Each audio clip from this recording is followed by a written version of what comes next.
Today, obviously, Ben's going to come and speak to you, and I hope you guys will think of questions that you might want to ask him as he's talking at the end, and maybe some questions or things you can write about, maybe blog about this experience on our Facebook page. So be thinking of that when you're listening to him, but mostly about what you can use to apply to your careers, whatever that may be.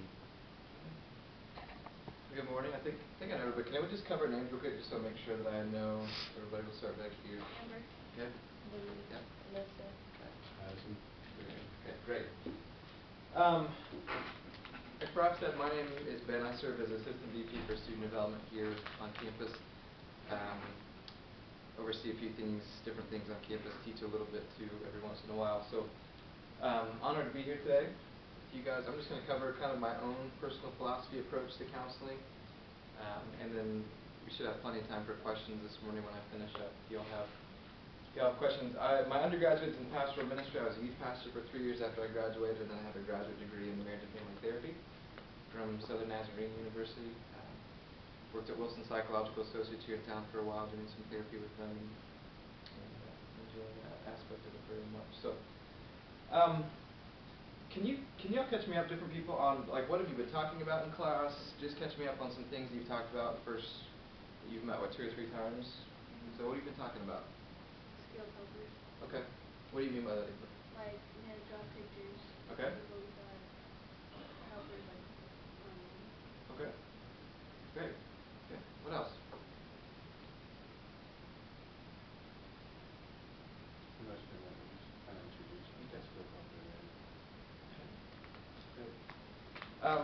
I know you're not a psych major. Those of you psych majors?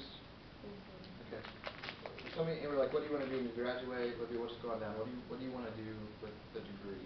I want to counsel, but okay. I won't type it. Okay. I want to run grad school. Okay. Yeah, I definitely want to counsel in my long-term goals or my own practice. Okay. Okay. Melissa? I want to do child counseling. That's pretty cool. I'm not sure yet, but I definitely will do that soon. Okay. Something in psychology, perhaps? Yeah. Okay, great. Well, one of the things that you'll see as you get further into your education, both on the undergraduate level and on the graduate level, sounds like most of you will go that direction, is that the way that you view therapy, the way that you view counseling, it coincides with your worldview, with the way that you see the world. Okay, I'll give you some examples. For me, myself, I tend not to be a very black and white thinker. I tend to be somebody who's non-formulaic. A plus B always doesn't equal C. I tend to be a little bit cynical. Underneath, I kind of am a little bit of a skeptic underneath. And so because of the way that I view the world, my view of counseling and the way that I approach counseling reflects the way that I see the world. There are several modes of therapy out there that you'll become aware of: cognitive behavioral therapy, some neo-Freudian stuff, psychodynamic, psychoanalytic, that are much more fixed in the way that they approach counseling and therapy. And I tend to be not that way. My cynical nature, my comfortability with ambiguity lends itself to a view of therapy that's a little bit more open in its approach. One of the biggest things for me working through my own approach to therapy was I went through a divorce about 4 or 5 years ago, where, and I won't go into a lot of details because it's not necessary, but my wife was unfaithful in the marriage, and so I was forced to really reckon health after going through a pretty traumatic event like that. Some of you may have been through some things too. And so I was faced with, like, how do I pick up the pieces? What does it look like for me to move on? And I found that I could blame my wife all that I wanted to, and I did, for her choices, her responsibility there. But at the end of the day, I also recognized that if things were going to get better, I had to make some decisions too. I had to face some of the things that were going on. I had to choose to forgive, to do some things like that. And so those types of events kind of shaped and changed the way that I view helping people, the way that I view myself, that have shaped the way that I approach helping people. So I'm going to go just through a few things this morning, my own approach. It'll be partly practical as far as kind of my steps to working with a client. It will be partly philosophical as far as the way that I see the world, the way that I have my own theory of orientation when it comes to counseling and techniques of counseling. So let me start with the philosophical first, and I won't go into a lot of details, but if you take theory, or if you take like a class in theoretical orientation, you'll talk about different theories of counseling. So have you guys studied Freud at all? Okay, so you know a little bit about Freud. The psychodynamic is like kind of attachment issues, relationship with primarily the mother, and the root of problems comes out of there. There's cognitive behavioral that are dysfunctions, a product of improper thinking. My theory, as I ascribe most closely to a form of what we call existentialism, about our existence in the world, has a lot to do with meaning and purpose and things like that. So I'm going to give you just a few things that I think you'll see work out this morning as we talk a little bit. One of the central tenets of existentialism is the idea of freedom and responsibility. Okay? That you have to choose. You can't not choose. If I asked Libby, you want to go to lunch today with some friends? Yes. Where do you want to go? You would have to make a choice. Either I don't know where I want to go, or I do, but you have to make a choice somewhere. And so we're always faced with that tension between freedom and responsibility. We have to choose. Okay. By and large, who we are is created by our choices. Okay, and so emotions play into it, but who we are as people is created primarily by our choices. Again, the idea of finding meaning and purpose is central to who we are.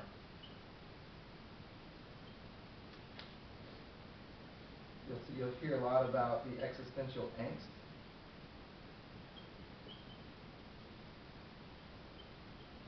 And so one of the things we do is really embrace anxiety. Anxiety is not necessarily something to fight. Anxiety is an indicator of some problems going on below the surface that can teach us and help us to create meaning and purpose. And so some of these themes are really big on kind of my view of counseling and therapy. Let's see what else real quick.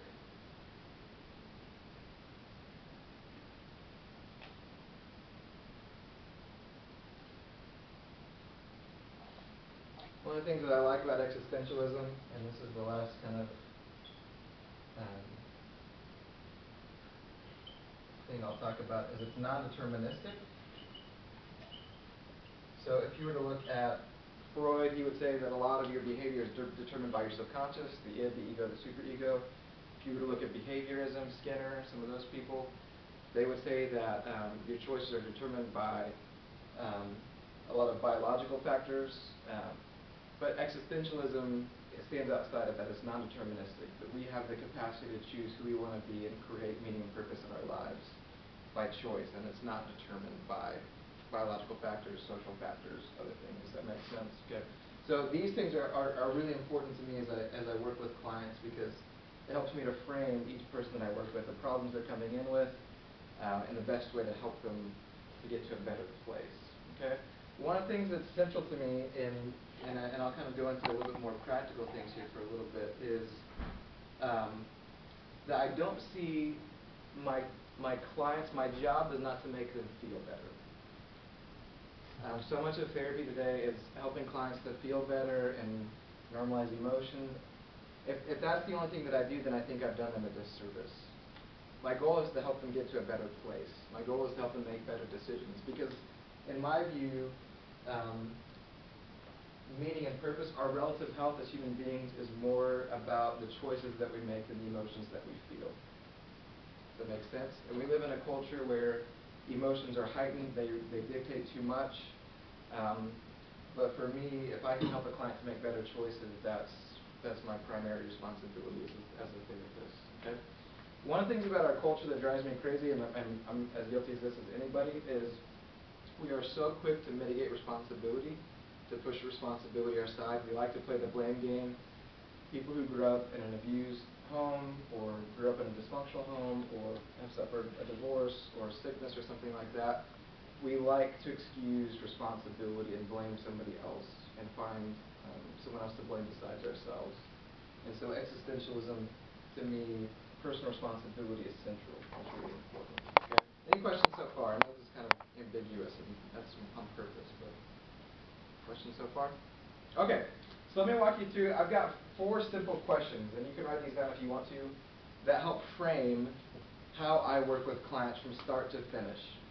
And I give you this as kind of the background. It won't take center stage, but it will help hopefully make sense. So,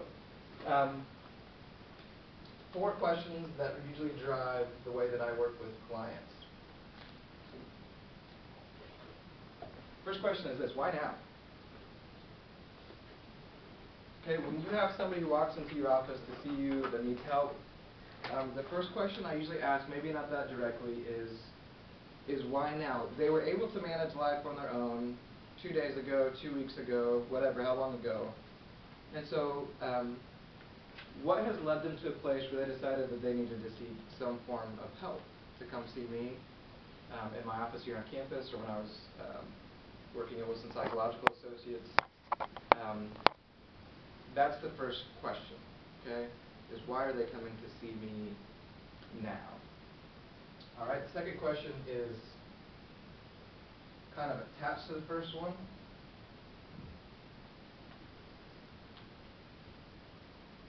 But what's changed in their life? And usually when you talk to somebody, they don't just decide, well, I'm going to go see Ben just for fun. I'm going to go, seek therapy just for fun. There's usually something that's changed in their life. There's been a shift. There's been a divorce that their parents have gone through. There's been a death in the family. They're having trouble grieving. They're struggling with same-sex attraction. Something has changed in their life that's precipitated an emotional response that's making it difficult for them to function the way that they want to function. Okay? And so that's the second question I ask, is what's changed in their life? Part of the work that you'll do, and I'll get into this here in a minute, is when you can help make a connection for a client between what they're experiencing emotionally and the suffering they're going through and the event or the trauma that's precipitated that, it helps to build rapport with the person that you're working with. Okay, and so that's the third question is, and I'll talk about this in a little bit more detail.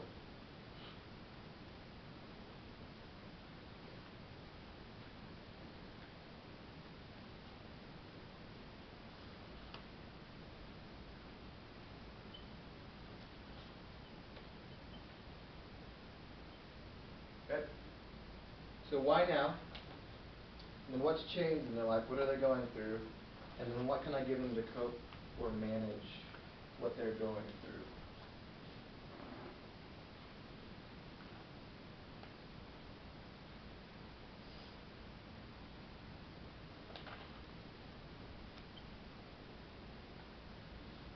So the first step for that for me is normalizing the emotions. I remember I was working with a client at Wilson's.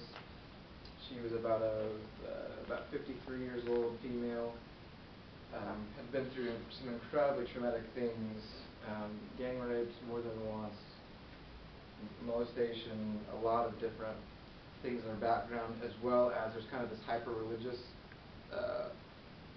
part of her life too. She grew up in the church, and this was a part of that too, and so it was just this really nasty mix of a skewed view of God and really dealing with some anxiety, and she was struggling with same-sex attraction coming out of this whole mess. And there's, we could talk about a number of different reasons why. But just my ability, I remember her sitting in my office. It was our second session, and in trying to create a place of comfort and acceptance for her where she felt like she could be honest, and she just kept staring at the floor until she finally told me about some of these awful things that happened to her as an 8 or 9-year-old girl all the way up until she was about 20. And the shame, the remorse that she felt, she didn't believe in God anymore. And for me to look at her and to say, you know what, that makes sense to me. That makes complete sense. You've been through some awful, awful things growing up. I can imagine what that must be like. And you must feel, some level of shame. You must feel hatred towards God. You must feel And to be able for myself to put words to the things that she was experiencing helped her say, yeah, he does understand. Like, I may not completely be able to understand her situation, but the level of empathy that I create and rapport creates this kind of open relationship where she feels more comfortable sharing what she's going through. There's no judgment there. It's normalizing the emotions to where I say, you know what? There are other people who have been through this that's really difficult, and so you're not alone. Other people deal with it, whether it's same-sex attraction or some sort of addiction that they're going through, anorexia nervosa or bulimia, some body dysmorphic disorder, whatever it is. But your ability, my ability to normalize the emotions, say, wow, that must be really hard. But you're not alone. And there's some things that we can do to help and work on this. To normalize the emotions is the first. You all done that, like when you confess to parents or a friend or something, and you're anxious about it, and you're not sure how they're going to respond, and then you finally tell them, and they respond graciously. How does it make you feel? Like you just feel this weight come off your shoulders. It's like, okay, like, this is a safe place to talk about this. And so this is huge for me in working with clients. Okay, it's really the first step to building some healthy rapport with clients. Second, and again, this is more clinical and professional. This is a really big word. Hopefully, I spell it right.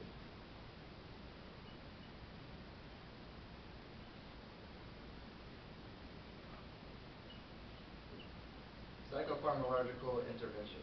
What do I mean by that?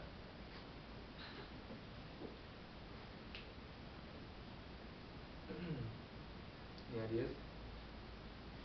Psychopharmacological.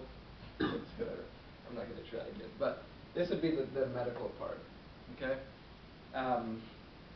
So if I've got a client who's dealing with some depression, I may give them a Beck depression screening to assess their level of depression. I will ask them some questions about sleeping habits, eating habits, things like that, to see what level their neurosis or whatever they're dealing with is affecting them on a daily level. Okay, and so part of the support is helping them recover, manage, maybe referring them to a doctor to get an SSRI, an antidepressant or something like that. Just to say, look, this is something that can help. And I'll talk a little bit more about my approach here in just a second when it comes to this stuff. But that would be the one thing to look at too, helping with clients. Third would be what I would call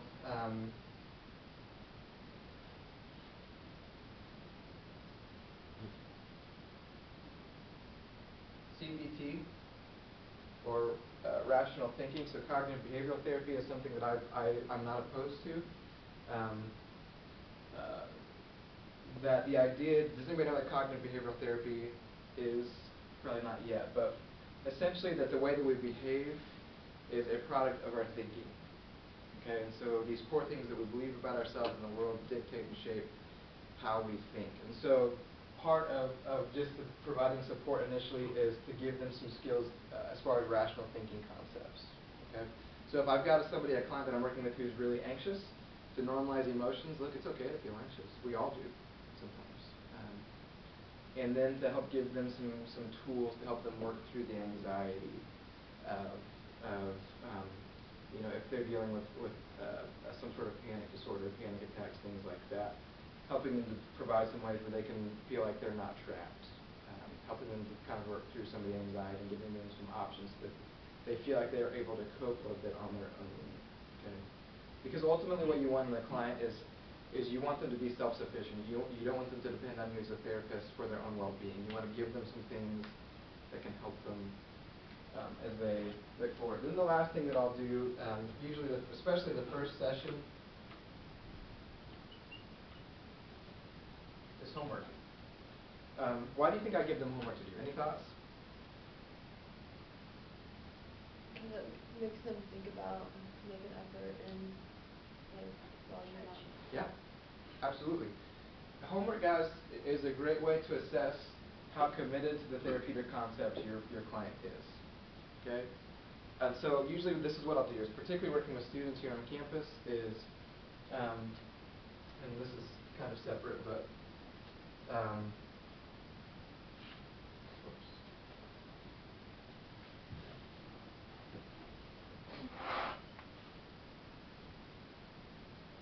my belief that we are biopsychosocial creatures. And so a lot of times when you deal with neuroses or people dealing with mental issues, they have their roots somewhat biologically, somewhat psychologically, and somewhat socially. And so all of my homework usually revolves around a biopsychosocial aspect. So let's say that I'm working with a student right before Christmas break who's dealing with some depressive symptoms. They were sleeping about 3 hours a night, really anxious, upset, and then they would get really depressed and down. And so this is the homework that I gave them. I told the student, I said, I want you to get at least 7 hours of sleep a night. Okay? And so you need to do that, 7 hours of sleep a night. I said I want you to eat more fruits and vegetables and drink more water. Okay? I want you to go to every class. You can't skip a class at all. I want you to go to every class. And I want you to spend some time with friends just relaxing with no agenda, just hanging out. Okay? And then what was the last thing I gave them? It was sleep. Oh, and then exercise. You have to exercise at least 3 times a week. Okay? And so I said, and then I want to see you again in 2 weeks. Let's get together and talk in 2 weeks. And so that was the homework that I gave them. One, it gauged their ability. How committed are they to getting better? Are they actually going to do these things that I'm recommending? If they're not, then I'm not going to waste too much time investing in them because they don't want to get better, right? And the thing that you'll find most often when you work with clients or people is as they engage in healthy biopsychosocial activities, it helps them to get better on their own. Sometimes psychology is just as much biological as it is anything else. And so if you give them some work to do and they do this, all of a sudden they find, you know what, like I'm being responsible by going to class. This is a good thing for me to do. I'm actually learning something. I'm hanging out with friends and I'm enjoying the social aspect. I'm getting enough sleep. I'm drinking a lot more water. And so as they give themselves to this good work, they find that they feel better just by giving themselves to that work. Does that make sense? So these are some ways for me that I give them to cope or manage. Any questions?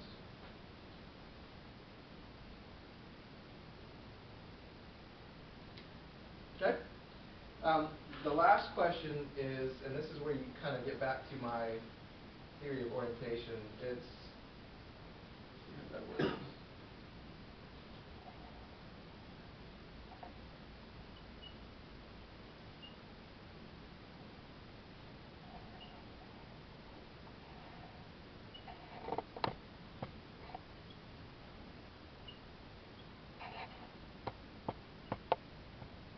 How can I help them to be responsible? So this is the first question. Why now? What's changed? What can I give them to support? This is kind of a short-term strategy here. Okay, so this is how we help them cope and manage the symptoms that they're experiencing. And then this is really the underneath work for me as an existentialist that I would give myself to, is how can I help them to be responsible? When I was working at Wilson's here in town, part of my responsibilities was I worked with several marital clients. And so I did some marital therapy. And so I remember one particular couple I was working with, the first session, you learn to read a lot of the body language when you work with clients. And so the husband came in and he was sitting like this, facing away from me and facing away from his wife. And so being able to talk through the intake process and just kind of assessing what's going on in their marriage, I let the wife speak first and she kind of vented a little bit. And I listened and kind of provided some feedback, and I asked him. I said, how about for you? You know, tell me what's going on in marriage and what brings you in to see me, what's your part of things? And he just said, you know, he said, I just don't feel anything for my wife. I don't love her. I don't have any feelings for her. Don't really care anything that's going on in marriage. And so my response back to him was essentially this. I said, look, I don't care what you feel. We can talk about that. We can manage some emotions. But ultimately, the therapeutic process is about your responsibility to your role as a husband in the marriage. Okay. The funny thing is as we work through time, over probably about 12 weeks with that particular marital couple, that as he gave himself to what his response or his role in marriage required of him as a husband, as he gave himself to that work out of commitment and not emotion, over time the emotions came with it. And he fell in love with his wife again, and they were able to get to a place where they were in a much better situation in their relationship than they were when they came. I didn't fix it, but It was helping him to be responsible to his roles. Okay, and so that would be one thing that I look at is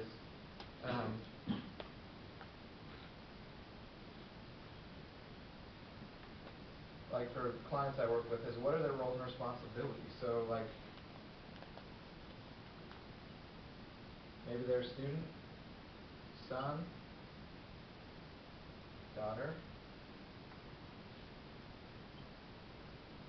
friend. And so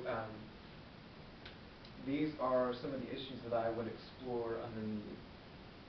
One of my favorite existential therapists is a guy named Viktor Frankl. He's the father of what we call logotherapy. And Viktor Frankl was a psychiatrist in World War II, a Jewish psychiatrist who was sent to a concentration camp, and a lot of his thoughts were born out of his experience in a concentration camp. He's written a really famous book called Man's Search for Meaning that I'd recommend all of you. It's just a short little book to read.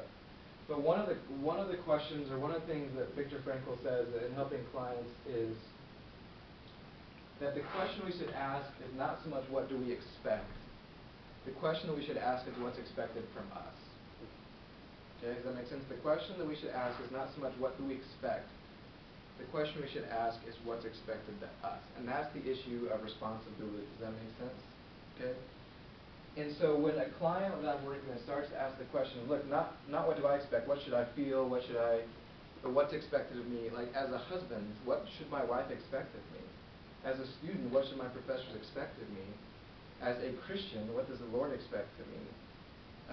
As we give ourselves to that work, we find that the emotions and kind of the dysfunctional part gets put in a better place, in a different place, okay? To where we're defined much more by what's expected of us than what we expect. Okay? Does that make sense? And so these are the issues that I kind of will underneath work with. And so you can kind of see how this ties in with homework that I give to clients or students that I'm working with, just in a simple way there.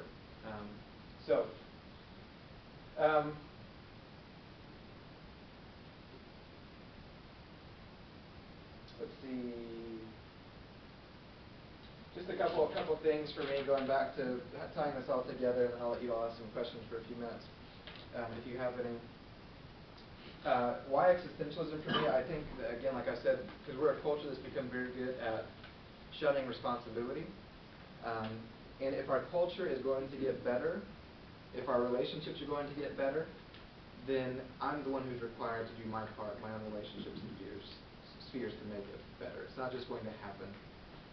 I need to make some change, and so that's part of it. Existentialism centers around personal responsibility too. It uses choice rather than emotions as a barometer for relative health. That anytime you see a client making choices that are better, the emotions will follow, but the choices come first. The emotions don't come first. Okay. Like I said, it places more of a responsibility on what's expected of us rather than what we expect. And then the last thing is that it places a lot of premium on the present moment. The only time that we have to live our existence is now. We can't change the past. We can't control the future. It's the present moment is the only time that we have to actually be present to others and do the things that we should. And so those are some of the reasons why I like kind of the existential framework for the way that I view clients and therapy. So, questions, thoughts? What's the like difference in maybe even the way you go into it, like thinking when you're counseling like professionally, and then someone like is coming to you for advice? Like here on campus? Yeah. Yeah, that's a great question. Good question. We're very clear, like Kyle White and I are very clear. I don't do counseling with students, and I make that very clear to students. For this reason, it sets up what we call a dual relationship. Okay, so let's say that I have a student who wants to come see me who, they've been binge drinking, and that's something that they recognize it as a problem. It's addictive. They want to get better at it. Well, I'm caught in a position at that point to where, because of our community standards here on campus, there would have to be some sort of disciplinary side to our interaction, right? And so if they share this with me, I'm stuck because I want to help the student, but I have responsibility because of my job to uphold our community standards. And so So I make it very clear to students that I work with here that that I don't do counseling, that there are certain things that I will keep confidential, but things that I can't keep confidential as well because of our community standards here. Whereas if I were working professionally in a therapeutic setting, there'd be a higher level of confidentiality that I would assume. Client comes in and talks about binge drinking, I'm not responsible to discipline them, and so I can work with them in a different way. Does that make sense? Okay. So that would be the biggest. Anything you'd add to that, Prof, at all? I was going to ask you, what do you tell them to do with that stuff that they can't share with you? Like you tell them, I can't. If you're telling me you're drinking, you can give an example. If I tell them if you tell me you're drinking, this is my job. This is what I have to do. But what are the alternatives? Yeah, that's a great question. I try to. The first time I meet with a student, I lay out some very